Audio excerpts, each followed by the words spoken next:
আমাদের আজকে শেষ নায়িকা রাজকন্যা কমলিকা ওরফে মধুশ্রী, তার প্রেমিক ইন্দ্রের সভার বাদ্যকর সৌরসেন। মধুশ্রীর প্রেমে মগ্ন সৌরসেন উর্বশীর নৃত্যের তাল ভঙ্গ করে ইন্দ্রের সভার। ইন্দ্র সৌরসেনকে অভিশাপ দেন মনুষ্য জন্মে। মধুশ্রী ও মানব জন্মে বিনতি করে, প্রেমের বিচ্ছেদ তার কাছে অকল্পনীয়।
জন্ম হলেন রাজপুত্র অরুণেশ্বর রূপে, আর মধুশ্রী জন্মালেন রাজকন্যা কমলিকা হয়ে। মানব জীবনেও অরুণেশ্বর প্রেমে পড়লেন কমলিকায়, পাঠালেন বিবাহের প্রস্তাব। কমলিকার হৃদয়ে আজ আর আনন্দের কোনো পরিসীমা নেই।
সৌরসেন জন্মায় কুশ্রীর রাজপুত্র রূপে। অপরূপা কমলিকা বিবাহের পর অরুণেশ্বরকে দেখে ঘৃণায় প্রস্থান করে, কিন্তু কিছুদিন বাদে অরুণেশ্বরের অপূর্ব বীণাবাদনের সুরে কমলিকার মন বিগলিত হলো। তার চেতনা হলো যে অন্তরের সৌন্দর্যতা হলো আসল সত্য। এই মিলনে দুজনের হলো সাপমোচন। কমলিকার হৃদয় বেজে উঠল সেই বীণার ধ্বনি।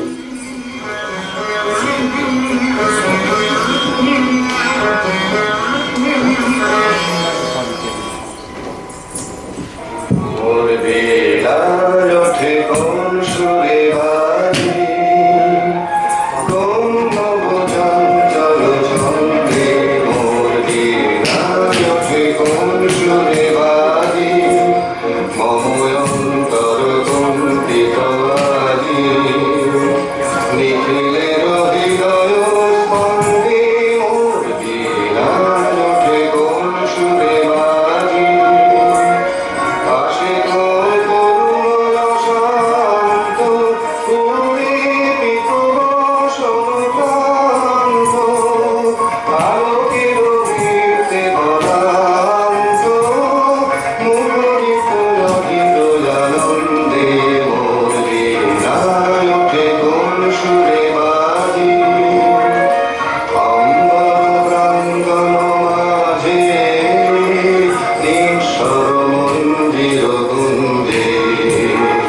প্রস্তুত সেই তালে বাজে, করতালি পল্লব কুঞ্জে। তার কত পরশম আশা, তৃণে তৃণে অর্পিত ভাষা। তার কত পরশম আশা, তৃণে তৃণে অর্পিত ভাষা।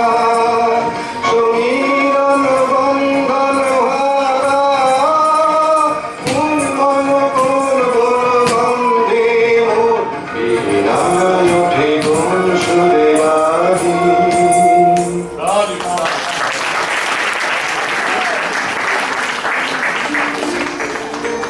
শুধু বিধাতার সৃষ্টি নহ তুমি নারী, পুরুষ গড়েছে তোরে সৌন্দর্য সঞ্চারী।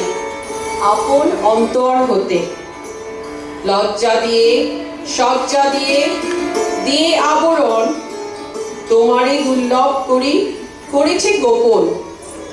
করেছে তোমার পরে প্রদীপ্ত বাসনা। অর্ধেক মানবী তুমি, অর্ধেক কল্পনা।